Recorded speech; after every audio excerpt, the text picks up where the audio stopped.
ఈరోజే ధనత్రయోదశి. ఎంతో పవిత్రమైన విశేషమైన రోజు. ధనత్రయోదశి రోజు సంపదల దేవత అయిన లక్ష్మీదేవిని, అలాగే కుబేరుణ్ణి, అలాగే ధన్వంతరిని పూజిస్తూ ఉంటాం. ఈరోజు ఎంతో విశేషమైన కుబేరుడి కథ వింటే చాలు జన్మల పాపాలు తొలగి కోటి జన్మల పుణ్యం వస్తుంది. మరి ఆ కథ ఏంటో ఇప్పుడు ఈ వీడియోలో తెలుసుకుందాం. కుబేరుడు హిందూ పురాణాల ప్రకారం యక్షులకు రాజు, సిరి సంపదలకు అధిపతి. ఈయన్ని ధనపతి అని పిలుస్తారు. 8 దిక్కుల్లో ఒకటైన ఉత్తర దిక్కుకు అధిపతి, అనగా దిక్పాలకుడు. ఇతని నగరం అలకాపురి. ఇతడు విశ్రవసుని కుమారుడు. ఈయన భార్య పేరు చార్వి. ఆయన కేవలం డబ్బుకు మాత్రమే అధిపతి కాదు. కుబేరుడి అధీనంలో కొన్ని దేవగణాలు కూడా ఉంటాయి. మనకు కుబేరుడు అనగానే వెంకటేశ్వర స్వామికి అప్పిచ్చిన వాడిగానే తెలుసు. వెంకటేశ్వరుని అంతటి వాడికే అప్పు ఇచ్చాడంటే ధనానికి తక్కువవాడు కాదని డబ్బున్న మహారాజుల్ని కుబేరులతో పోలుస్తాం. అంతకు మించి కుబేరునికి తనదైన కథ ఉన్నది. శివపురాణం రుద్ర సంహితలోని సృష్టి ఖండంలో కుబేరుణ్ణి శివుడు అనుగ్రహించిన సందర్భాన్ని పేర్కొన్నారు. కుబేరుడి అసలు పేరు వైశ్రవణుడు. విశ్రవసుకి జన్మించాడు కాబట్టే ఇతన్ని వైశ్రవణుడు అని పిలుస్తారు. వైశ్రవణుడు పూర్వజన్మలో గుణనిధి అనే పేరుతో జీవిస్తూ తన జీవిత చిరమాంకంలో ఉపవాస దీక్ష చేసి శివాలయంలో దీపారాధన చేస్తూ తనువు చాలించాడు. ఆ కథ ఏంటో ఇప్పుడు విందాం. అనగనగా కాంపిల్యం అనే పురం. అందులో యజ్ఞదత్తుడు అనే పరమ నైష్ఠిక బ్రాహ్మణుడు. అతని కొడుకు గుణనిధి. ఎంతో కాలానికి గొడ్డువేగి పుట్టిన బిడ్డడు. అంచేత తల్లికి ఆ కొడుకంటే విపరీతమైన ప్రేమ.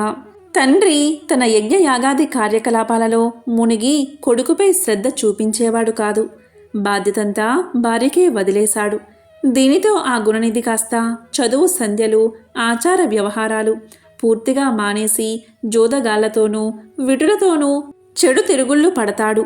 కొడుకు వ్యవహారం తల్లికి తెలిసినా ఆమె ఏమీ అనదు. కనీసం భర్తకు కూడా చెప్పదు. పైగా కొడుకు గురించి యజ్ఞదత్తుడు ఎప్పుడు అడిగినా అబద్ధాలు చెప్పి వాడి తప్పులన్నీ దాచిపెట్టేది. సరే, ఒకరోజు అసలు సంగతి బయట పడనే పడుతుంది. ఆ రోజు యజ్ఞదత్తుడు బజారులో పోతూ ఉంటే ఒక జోదగాడి చేతికి నవరత్నాలు పొదిగిన తన ఉంగరం కనిపిస్తుంది. అది తనకి రాజుగారు బహుకరించిన ఉంగరం. ఎప్పుడో భార్యకి ఇస్తాడు దాన్ని. అది ఒక జోదగాడి చేతికి కనిపించేసరికి యజ్ఞదత్తుడు ఆశ్చర్యపోయి ఆ జోతగాడిని ఆపి ఆ ఉంగరం ఎక్కడి నుంచి వచ్చింది అని నిలదీస్తాడు. అతను జంకు గొంకు లేకుండా విషయమంతా చెబుతాడు. గుణనిధి జోదంలో ఓడిపోయిన పనానికి గాను ఆ ఉంగరం ఇచ్చాడని, పైగా యాగ దీక్షితుల్లో నువ్వెంత గనుడివో అక్షదూర్తులలో అంటే జోదగాలలో నీ అణుగు కుమారుడు అంత గనుడు అని ఎగతాళి కూడా చేస్తాడు. దానితో దీక్షితుల వారికి పట్టరాని కోపం వస్తుంది. తల్లి కొడుకు ఏకమై అంతకాలం తన్ని మోసం చేశారని కుతకుతలాడిపోతాడు. ఇంటికి వచ్చి తల్లి కొడుకుల బండారం బయట పెట్టడానికి ఉంగరం గురించి అడుగుతాడు. అప్పుడు భార్య సోమిదమ్మ బొంకి మాట మార్చే ప్రయత్నం చేస్తుంది. దానితో కోపగించిన యజ్ఞదత్తుడు తల్లి కొడుకులను ఇంటి నుంచి గెంటి వేరే వివాహం చేసుకుంటాడు. పాపం సోమిదమ్మ గతి ఏమైందో తెలియదు. కానీ మన గుణనిధి మాత్రం చదువు రాక, ఏ పని తెలియక, తిండి తిప్పలు లేక ఊళ్ళు పట్టిపోతాడు. ఒక శివరాత్రి రోజు ఉదయం నుంచి తిండి లేక రాత్రి శివాలయానికి చేరుకుంటాడు.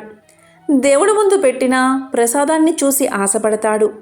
అక్కడి భక్తులతో పాటు తాను భజన చేసి జాగారం ఉండి తెల్లవారుతుంది అనగా అందరూ నిద్రలోకి జారుతున్న సమయంలో ప్రసాదాలను దొంగలించడానికి గర్భగుడిలోకి ప్రవేశిస్తాడు గుణనిధి. అక్కడ చీకటిగా ఉండడంతో తన ఉత్తరీయాన్ని చింపి దీపాన్ని వెలిగిస్తాడు.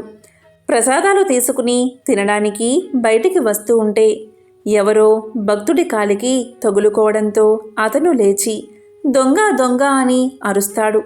అప్పుడు అందరూ అతన్ని తరుముతారు. కాపలా ఉన్న రక్షక భటులు పారిపోతున్న గుణనిధిపై బాణాలు వేయడంతో ఆ శివాలయ ప్రాంగణంలోనే అతను మరణిస్తాడు.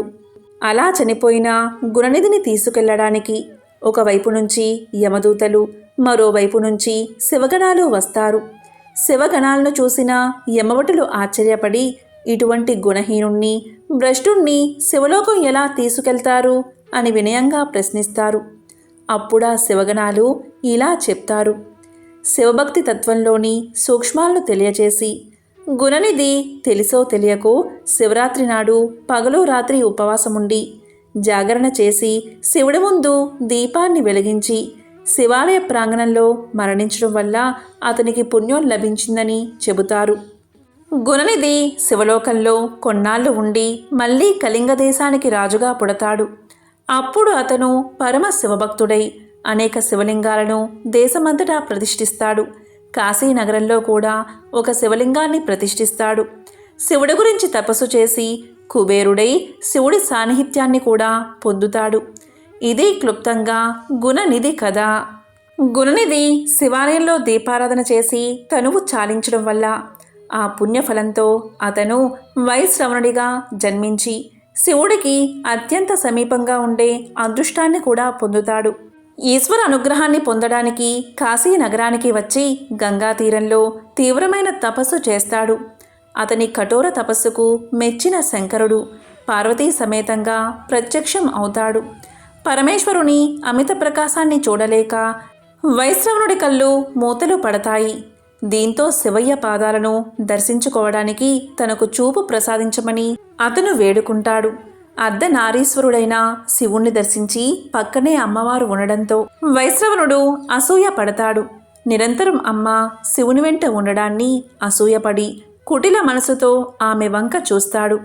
దీన్ని గ్రహించిన పార్వతి ఏకంటితో తన్ను వంకరగా చూశాడో ఆ కన్ను పోతుందని వైశ్రవణుణ్ణి శపిస్తుంది. దీంతో శివపార్వతులను వేడుకోవడంతో తన శాపానికి తిరుగులేదని కన్ను తెల్లగా కమిలిపోయినట్లు కనిపిస్తూ కురూపిగా ఉన్న అతడిని కుబేరుడి పేరుతో పిలుస్తారని ఆమె తెలుపుతుంది. అసూయ అనేది ఎలాంటి వారికైనా ప్రమాదకారి అనే సందేశాన్ని ఇవ్వడానికి తాను అలా చేశానని జగదంబ చెబుతుంది. ఆ తరువాత పార్వతీ పరమేశ్వరులు కుబేరుణ్ణి ఆశీర్వదించి నవనిధులకు అధిపతిగా చేస్తారు.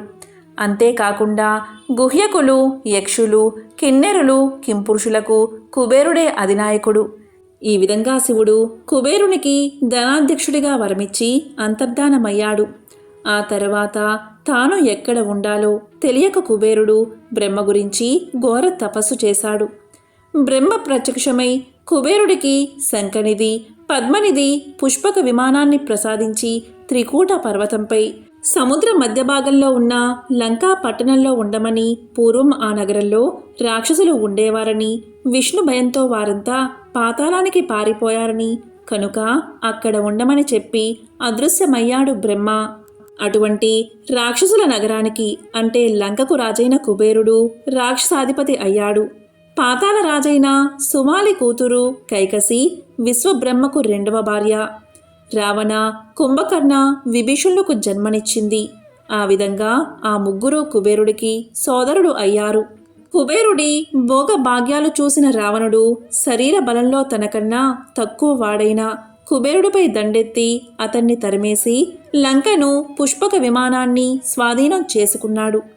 దీంతో కుబేరుడు కాశీ నగరాన్ని చేరుకుని పరమేశ్వరానుగ్రహం కోసం తపస్సు చేయడం మొదలుపెట్టాడు.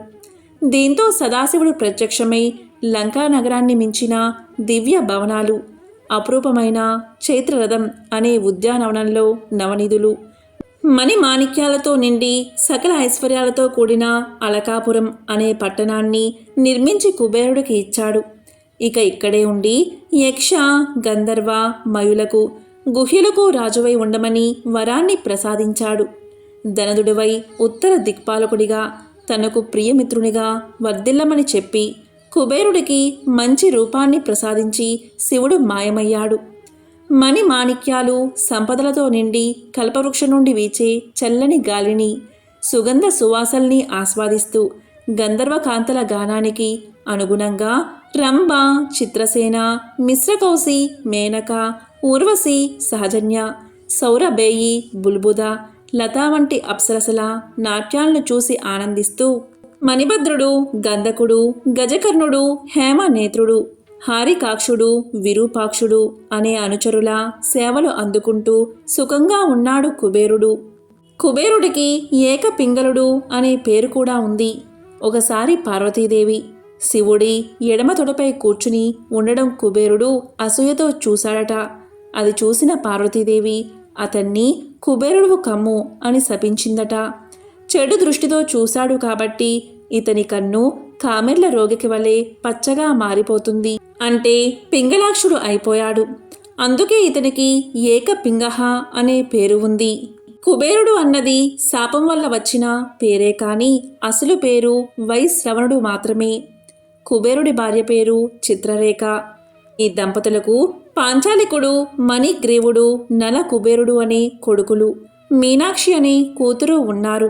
మణిగ్రీవుడు, నల కుబేరుడు నారదుని శాపం వల్ల రెండు మద్ది చెట్లుగా మారి పక్క పక్కనే ఉంటే ద్వాపర యుగంలో బాలకృష్ణుడు ఆ రెండు చెట్ల మధ్యలో నుంచి తన తల్లి తన్ను కట్టేసిన రోలుతో సహా దోగాడుకుంటూ వెళ్ళి ఆ చెట్లను కూల్చి వారిద్దరికీ శాప విమోచనం కలగజేసిన కథ అందరికీ తెలిసిందే. సిరి సంపదల్నిచ్చి ఆనందాన్ని పెంపొందించే దైవంగా భావించబడే లాఫింగ్ బుద్ధ మన కుబేరుడే అని చాలామంది నమ్ముతారు. కుబేరుణ్ణి పూజిస్తూ ఆర్థిక ఇబ్బందులు తొలగి వ్యాపారాభివృద్ధి జరుగుతుందని పెద్దల మాట.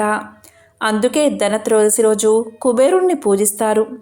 మంత్రపుష్పంలో రాజాది రాజాయ ప్రసహ్య సాహినే నమో వయం శ్రవణాయ కుర్మహే సమే కామకామాయ మహ్యం కామేశ్వరో వైశ్రవణోదయ దాతు కుబేరాయ వైశ్రవణాయ మహారాజాయ నమః అని చెబుతాం.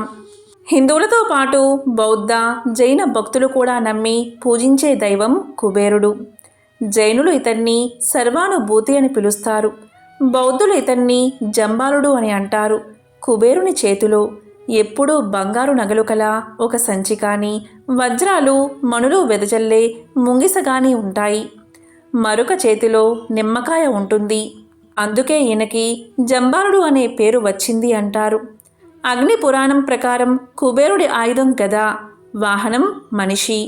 ఓం యక్షరాజాయ విద్మహే అలకాదీసాయ ధీమహి తన్నో కుబేరః ప్రచోదయాత్.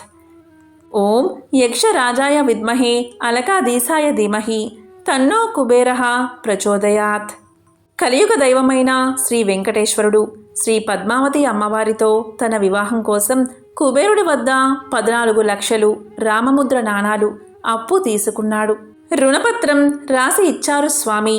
బ్రహ్మ, శివుడు సాక్షులుగా దాన్ని ధృవీకరించారు.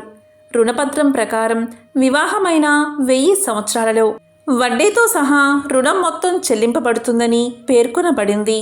అందుకే శ్రీ వెంకటేశ్వర స్వామి భక్తులు తమ శక్తి కొలది దానాన్ని విరాళంగా అందించి స్వామి రుణాన్ని తిరిగి చెల్లించడంలో సహాయపడి పుణ్యాన్ని పొందుతారు. ఎంతో పవిత్రమైన విశేషమైన ధన త్రయోదశి రోజు కుబేరుడికి సంబంధించిన ఈ కథలను విన్నా, చదివినా, చెప్పినా, వినిపించినా రుణ సమస్యలు తొలగి సకల శుభాలు కలుగుతాయి. లక్ష్మీ కటాక్షం కలుగుతుంది. సమస్త సంపదలు చేకూరతాయి. ఓం కుబేరాయ నమః. ఓం శ్రీ మహాలక్ష్మియే నమః.